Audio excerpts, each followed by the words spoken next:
అందరూ బాగున్నారా? మీ అందరికీ నా వందనాలు.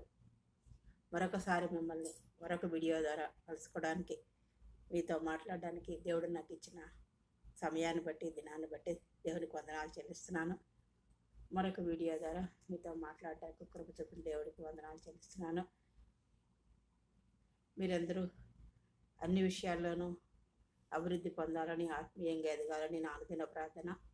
ఈ సమయంలో మనము దేవుడిని మరొక వీడియోలో ద్వారా మహింపరుద్దాము. ఈరోజు మనము బాప్తిస్మా ఇచ్చే యోహాను, అతని తల్లిదండ్రులు ఎవరు, అతని జననము గురించి తెలుసుకుందాము. దానికి ముందుగా మన చిన్న పాట పాడుకుందాం. చిన్న పాట, రక్షణ గురించి మాట. రక్షణ పొందామా దాని గురించి చిన్న పాట పాడుకుందాం. నేను బాప్తిస్మా ఇచ్చే యోహాను అందరికీ రక్షణ ఇచ్చి దేవుణ్ణి ప్రచురణ చేసేవాడు మాట. రక్షణ పొందితివా, నిరీక్షణ నొందితివా, బ్రతుకెల మారినదా, నీ భారం తీరినదా, రక్షణ పొందితివా, ఎన్నాళ్ళు ఈ పాపపు బ్రతుకు, ఎందాకా ఈ శాపపు పరుగు, అంతము మరణమేగా, నీ అంతము నరకమేగా, రక్షణ పొందితివా, నిరీక్షణ నొందితివా, బ్రతుకెల మారినదా, నీ భారం తీరినదా, రక్షణ పొందితివా, ఆగదు సమయం నీ రక్షణకై, ఆగదు మరణం నీ కోరికపై, ఆగదు సమయం నీ రక్షణకై, ఆగదు మరణం నీ కోరికపై, అనువగు సమయమిదే, నీ రక్షణ సుదినమిదే, రక్షణ పొందితివా, నిరీక్షణ నొందితివా, బ్రతుకిల మారినదా, నీ భారం తీరినదా, రక్షణ పొందితివా, ఎన్నాళ్ళు ప్రభునెదిరించితివో, ఎంతగా ప్రభుని విసిగించితివో, కొంచెము యోచించు, నీవించుక గమనించు, కొంచెము యోచించు, నీవించుక గమనించు, రక్షణ పొందితివా, నిరీక్షణ నొందితివా, బ్రతుకిల మారినదా, నీ భారం తీరినదా, రక్షణ పొందితివా, పాపము నుండి తిరుగము నేడే, పాపిని ప్రభువు మన్నించుమని, పాపము నుండి తిరుగము నేడే, పాపిని ప్రభువా మన్నించుమని, పరితాపము పొంది ప్రార్థించుము ఈ దినమే, పరితాపము పొంది ప్రార్థించుము ఈ దినమే, రక్షణ పొందితివా, నిరీక్షణ నొందితివా, బ్రతుకిల మారినదా, నీ భారం తీరినదా, రక్షణ పొందితివా, ప్రేమామయుడు ప్రభువగు క్రీస్తు ప్రాణము పెట్టెను సిలువలో నీకై, ప్రేమామయుడు ప్రభువగు క్రీస్తు. ప్రాణము పెట్టెను సిలువలో నీకై, పాపము తొలగించున్, నీ శాపము పరిమార్చున్. పాపము తొలగించున్, నీ శాపము పరిమార్చున్. రక్షణ పొందితివా, నిరీక్షణ నొందితివా, బ్రతుకిల మారినదా, నీ భారం తీరినదా. రక్షణ పొందితివా. మొదటి వచ్చిన మరోసారి. ఎన్నాళ్ళు ఈ పాపపు బ్రతుకు, ఎందాకా ఈ శాపపు పరుగు, అంతము మరణమేగా, నీ అంతము నరకమేగా. అంతము మరణమేగా, నీ అంతము నరకమేగా. రక్షణ పొందితివా, నిరీక్షణ నొందితివా, బ్రతుకిల మారినదా, నీ భారం తీరినదా. రక్షణ పొందితివా. దేవుడు బాప్తిసం ఇచ్చి యోహానికి బాప్తిసం ఇచ్చే అధికారాన్ని ఇచ్చాడనమాట. ఈ బాప్తిసం ఇచ్చే యోహాను గురించి, అతని జననం గురించి, అతని తల్లిదండ్రుల గురించి తెలుసుకుందాం. ఇది లూకా సువార్త 1వ అధ్యాయం 5వ వచనం నుంచి చూసుకుంటే, ఇతని హెరోదు దినముల్లో అబియా తరగతిలో ఉన్న జకర్యా అను ఒక యాజకుడు ఉన్నాడు అన్నమాట. హెరోదు దినాల్లో యూదయ దేశపు రాజు అయిన హెరోదు దినములలో అబియా తరగతిలో ఉన్న జకర్యా అని ఒక యాజకుడు. అతని భార్య పేరు ఎలిజబెత్. ఇతను యాజక ధర్మం చేసేవాడు అన్నమాట. అంటే గుడిలో యాజక ధర్మం చేసేవాడు అన్నమాట. ఇతని తండ్రి పేరు జకర్యా, తల్లి ఎలిజబెత్. తల్లి పేరు ఎలిజబెత్, తండ్రి జకర్యా. ఈ ఎలిజబెత్ అహరోను కుమార్తెల్లో ఒకటి మాట. ఇతను యాజక ధర్మం చేసేవాడు, అంటే యాజకత్వం చేసేవాడు. ప్రభు ఆలయంలోకి వెళ్ళి ధూపం వేసేవాడు అన్నమాట. ప్రభు ఆలయంలోకి వెళ్ళి ధూపం వేసేవాడు.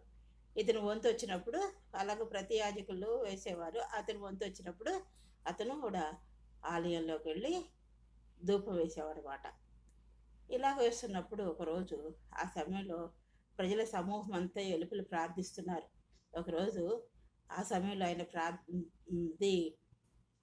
ధూపం వేసే సమయంలో, ఆలయానికి వెళ్ళి ధూపం వేసే సమయంలో ప్రజల సమూహం అంతయు వెలుపల ఉండి ప్రార్థించడగా ప్రభు దూత ధూపవేదిక వైపు కుడివైపున నిలిచింది. ప్రభు యొక్క దూత వచ్చిందన్నమాట. దూత వచ్చి కుడివైపు నిలిచి అతనికి కనబడిందన్నమాట. అది చూచి జకర్యా తొందరపడినట్టుగా ఈ అధ్యాయంలో 5 నుంచి మనం చూసుకుంటాం. ధూపవేదిక కుడివైపు నిలిచి అతనికి కనబడను. అది చూచి జకర్యా తొందరపడి భయపడ్డాడు అన్నమాట. అప్పుడు ఆ దూత ఏమంది, జకర్యా భయపడకము, నీ ప్రార్థన నాకు వినపడింది. ఇతను ఎప్పుడు వంతు వచ్చినప్పుడల్లా వేసే ప్రార్థన చేస్తూ ఆలయంలో ధూపం వేసే అంతా ఆమె వినపడింది నాకు అంటుందట. ప్రభు దూత వినపడిందని చెప్తాడు. అప్పుడు ఆ దూత అతనితో ఇట్లా చెప్పింది, జకర్యా భయపడకు, నీ ప్రార్థన వినపడింది. నీ భార్య కుమారుని కలను, అతనికి యోహానుని పేరు పెట్టదు. మరీతో చెప్పినట్టుగా ఇతను జకర్యాతో దూత కూడా చెప్తోంది. జకర్యాతో కూడా దూత చెప్తోందన్నమాట, బయలుపరుస్తోందేమని.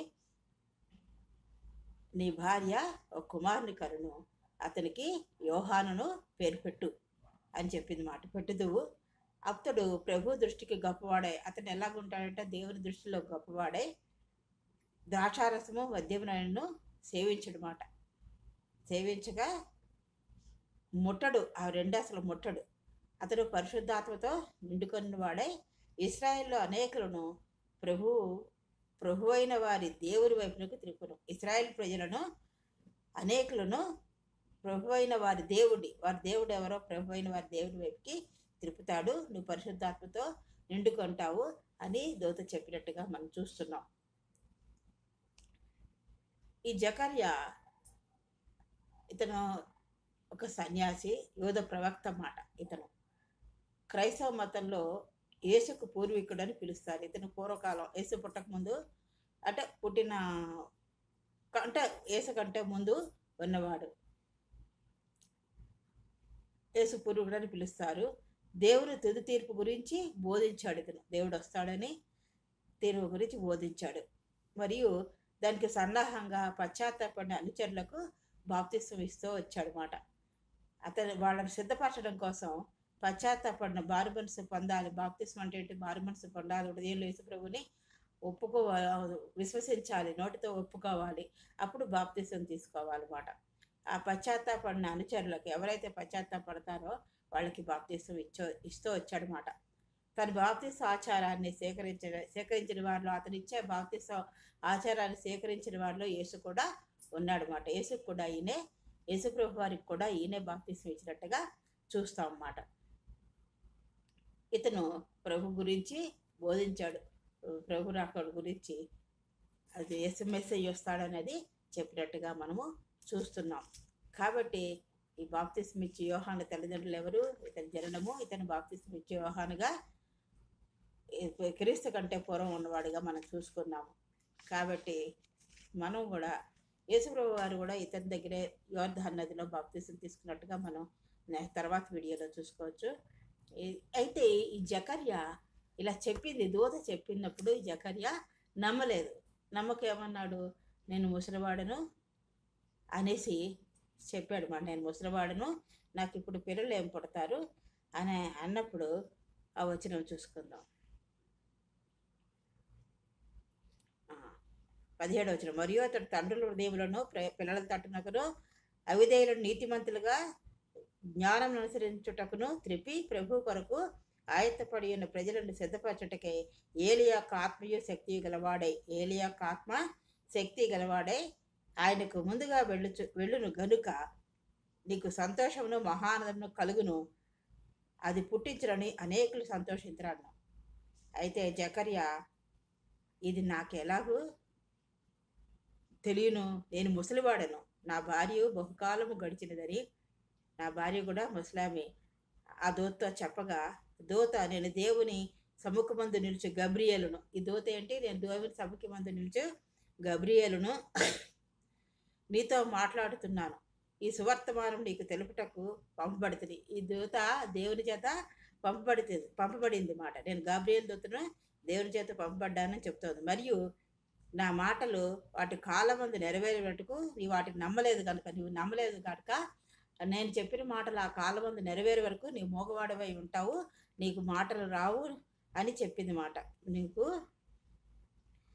మరియు నా మాటలు వాటి కాలమందు నెరవేరును, నీవు వాటిని నమ్మలేదు కనుక ఈ సంగతులు జరుగు దినం వరకు నీవు మాట్లాడక మౌనిపోయింది అని అతనితో చెప్పాను. అతనికి మాట్లాడడం మాట ఇవి నెరవేరే వరకు అతనికి మాటలు రావు. ప్రజలు జకర్యా కొరకు బయట కనిపెడుతూ ఉన్నారు. ఆలయం నందు అతడు ఆలస్యం చేసి, ఈ ఆలయంలో ఉన్నాడు కాబట్టి దూత చెప్పడం ఇవన్నీ వినే వరకు టైం అయింది, చాలా సమయం అయింది. అతడు ఆలస్యం చేసినందుకు ఆశ్చర్యపడ్డాడు. లోపల ఉన్నాడు, ఎందుకు ఇంకా రాలేదని వీళ్ళు ఆశ్చర్యపడుతున్నారు జనసమూహం. అతడు బయటకు వెలుపలికి వచ్చినప్పుడు వారితో మాట్లాడకపోయినందున ఆలయం మందు అతనికి దర్శనం కలిగిందని వారు గ్రహించారు. బయటకు వచ్చి అతను సౌజ్ఞలు చేస్తున్నాడు, మాట్లాడలేకపోతున్నాడు మాట. సౌజ్ఞలు చేసినప్పుడు వీళ్ళందరూ అనుకున్నారు అతనికి దర్శనం కలిగిందని వారు గ్రహించిరి. అప్పుడు అతడు వారికి సంజ్ఞలు చేయుచు ఉండెను, మగవాడై ఉన్నాడు. సంజ్ఞలు చేస్తున్నాడు, మాట రావట్లేదు, మగవాడై ఉన్నాడు. అందుకు వాళ్ళు ఆశ్చర్యపడ్డారు. అతడు సేవ చేయ దినములు సంపూర్ణమైనప్పుడు తన ఇంటికి వెళ్ళాను. అతడు సేవ చేయ దినములు సంపూర్ణమైనప్పుడు అతని ఇంటికి వెళ్ళిపోయాడు మాట. అలాగే 1:57 చూసుకుంటే వచనం ఒకటి చూసుకుందాము. 1:57లో ప్రసవకాలం వచ్చినప్పుడు ఎలిజబెత్ కుమారుని కను. ఆమెకు ప్రసవకాలం వచ్చినప్పుడు కుమారుని కనుది. ఎలిజబెత్ కుమారుని కన్నప్పుడు ప్రభు ఆమె మీద మహాకరికరము ఉంచిరని ఆమె పొరుగువారును ఇరుగు పొరుగువారు విని ఆమెతో కూడా సంతోషించడం. ఇవి కూడా చాలా రోజులు పిల్లలు లేనిది కాబట్టి దేవుని దర్శనము దూతను పంపి దర్శనము దూతతో మాట్లాడించేశారు కాబట్టి వీళ్ళు ఇరుగు పొరుగువారు అనేకులు ఈమె కరికరం పొందిందని ఈమెను బట్టి సంతోషించారు. 8వ దినమున వారు ఆ శిశువును సున్నతి చేయవచ్చి తండ్రి పేరును బట్టి జకర్యా అని పేరు పెట్టాలని అనుకున్నారు అన్నమాట. అది పెట్టబోతుండగా తల్లి ఏమంది, వద్దు, అలాగ వద్దు, వానికి యోహాను పేరు పెట్టమని చెప్పింది. జకర్యా అని పేరు వద్దు, యోహాను పెట్టమని చెప్పింది. ఎందుకంటే దూత బయలుపరిచింది కదా, దూత చెప్పింది కదా. అందుకు వారు నీ బంధువుల్లో ఆ పేరు గలవాడు ఎవడైనా లేడే అని ఆమెతో చెప్పి వానికి ఏ పేరు పెట్టుకొచ్చున్నామని వ్రాసి తండ్రికి సంజ్ఞలు చేసి అడిగిరి. నీ వంశంలో అలాంటి పేరు గల వాళ్ళు ఎవరు లేరు కదా అని వానికి ఏ పేరు పెట్టబోతున్నామని తండ్రికి సంజ్ఞలు చేసి అడిగారట. సారీ. అతడు వ్రాత పలక తెమ్మని వాని పేరు యోహాన్ అని వ్రాసాను. అందుకు వారందరూ ఆశ్చర్యపడ్డారు. వెంటనే అతని నోరు తెరవబడింది. వెంటనే వాళ్ళు వ్రాత పలక తీసుకురమ్మన్నాడు. అందు మీద యోహాన్ అని, దాని మీద యోహాన్ అని పేరు రాసినట్టుగా మనం చూస్తున్నామన్నమాట. అందుకు వారందరూ ఆశ్చర్యపడిపోయారు అన్నమాట. వెంటనే అతను ఎప్పుడైతే రాశాడో వెంటనే అతని నోరు తెరవబడింది. చూసారా ఈ సాయంకాల సమయంలో దేవుని యొక్క కార్యాలు ఎలాగుంటాయో. ముసలి దంపతులైన జకర్యా ఎలిజబెత్లకి భయపడకమని చెప్పి ఒక కుమారుని ఇచ్చి అతనికి మహా పేరు తెచ్చువాడుగా తీర్చిదిద్దారు. అంతేకాకుండా అతను నమ్మలేదు కాబట్టి జకర్యాకి మాట రానట్టుగా అతను తల్లికి డెలివరీ దినంలో వచ్చే వరకు, ప్రసవించే దినం వరకు, కుమారుని ప్రసవించి పేరు పెట్టే వరకు అతనికి సౌజ్ఞలతోటే ఉన్నాడు. అతనికి మాట రాలేదని చూస్తున్నాము. కాబట్టి ఈ రాత్రికాల సమయంలో మనం ఏ విషయంలో భయపడుతున్నామో భయపడొద్దని దూత సెలవిస్తోంది. దేవుడు మాత్రమే ఆశ్చర్య కార్యాలు చేయగలవాడు. ఆయన మాత్రమే గొప్ప కార్యాలు చేయగలవాడు. కాబట్టి మనం భయపడకూడదు. ఏ విషయంలోనైనా లేట్ అయిందని కానీ, వయసు అయిపోతుందని కానీ ఏ విషయంలోనూ మనం భయపడదు. ఎందుకంటే మన దేవుడైన సర్వశక్తిమంతుడైన అసాధ్య కార్యాలు చేయగల దేవుడు ఉన్నాడు. కాబట్టి ఆయన మాట ఇచ్చి నెరవేర్చేవాడు. ఆయన కార్యం చేయగలవాడు. ఆయన కార్యం చేయగా తిరపగలవారు ఎవరు లేరు మాట. కాబట్టి మహిమ ఘనత ప్రభావాలు ఆరికే చెంద ఆయన మాత్రమే ఆశ్చర్యకార్యం చేసేవాడు. ఈ దేవుడి వాక్యంను దీవించుగాక. మీ అందరూ ఈ వాక్యాన్ని విని బలపడ్డారని ఆశపడుతున్నాను. బలపడ్డారని చిన్న ప్రార్థన చేసుకుందాం. అత్యంత మహాపరిశుద్ధుడు, ప్రేమమడు, కృపామడు, దయామడుగున ప్రభ, మరొకసారి నీ పాసదానికి వస్తున్నాం తండ్రి. నాయన ఇంతవరకు నాయన బాప్తిస్మ ఇచ్చే యోహాను గురించి మీరు మాతో మాట్లాడారు ప్రభా. భయపడకపోని నా తండ్రి నాయన మరి జకర్యాతో చెప్పారు ప్రభా. మరి నాయన మేము ఏ విషయంలో భయపడకుండా నా తండ్రి స్థిరముగా ఉండే కృపను మాకు అనుగ్రహించండి. విశ్వాస జీవితంలో స్థిరముగా ఉండే కృపను అనుగ్రహించండి. మీకు అసాధ్యమైనది ఏది లేదు, సమస్తము చేయగల వారిని నమ్మి విశ్వాసంతో ముందుకు సాగిపోయి కృప అనుగ్రహించండి. అంత మాత్రమే కాదు, ఏ విషయంలో మేము భయపడుతున్నామో, ఏ విషయంలో నమ్మలేని వారంగా ఉన్నామో జకర్యాలాగానైనా మేమేనా నమ్మకం లేక విశ్వాసం లేక ఉన్నామేమో ప్రభా నా తండ్రి, విశ్వాసంతో బలపరచండి. రాత్రి కాలసలో భయపడకమని మీరు సెలవిస్తున్నారు తండ్రి. మేము భయపడకుండా నా తండ్రి నాయన మీ యందు విశ్వాసంతో ముందుకు సాగిపోయి కృప అనుగ్రహించండి. అంత మాత్రమే కాకుండా ఆ కార్యం జరుగు వరకు జకర్యా మగవాడిగా సంజలు చేశారు తండ్రి. తిరిగి నాయన మరి తండ్రి కుమారుని కానీ అతనికి యోహాను పేరు పెట్టినప్పుడు తన నోటికి మళ్ళీ మీరు మాట అనుగ్రహించారు ప్రభా. మీరు గొప్పవారు తండ్రి, ఎంతైనా గొప్ప దేవుడు తండ్రి. మీరు మాత్రమే ఆశ్చర్యకార్యాలు చేయగలరు. కాబట్టి మీ వైపు చూస్తూ ఏ విషయాలను మేము భయపడకుండా మీలో ముందుకు సాగిపోయే కృపని గ్రహించి మీరే సహాయం చేసి మహింపదమని మీ ప్రియకుమారుడు మా రక్షకుడైన యేసుక్రీస్తు వారి పుణ్య పాదాలు పట్టుకుని అతి మిగులనంగా వెళ్ళకొచ్చినాం తండ్రి. ఆమె మీరు నా వీడియోలు చూస్తూ నన్ను బలపరుస్తూ ప్రోత్సహిస్తున్నందుకు మరొకసారి వందనాలు చెల్లిస్తున్నాను. నన్ను ప్రోత్సహించి నన్ను ఆదరిస్తూ బలపరుస్తూ మరొకసారి ఈ వీడియో ద్వారా మీరు బలపడాలని, మీరందరూ కూడా ఆశీర్వదింపడాలని, ఏ విషయంలో కూడా భయం లేకుండా కొదవ లేకుండా మీరందరూ ఉండాలని నా ప్రార్థన. విశ్వాస జీవితంలో స్థిరముగా ఉండాలని నేను ప్రార్థిస్తున్నాను. మీ అందరి గురించి నన్ను ప్రోత్సహిస్తూ మరొకసారి ఈ వీడియోను మీరు లైక్ చేసి సబ్స్క్రైబ్ చేసుకోవాలని కోరుతూ నేను నా వాక్యాన్ని ముగిస్తున్నాను. దేవుడి వాక్యం దీవించు.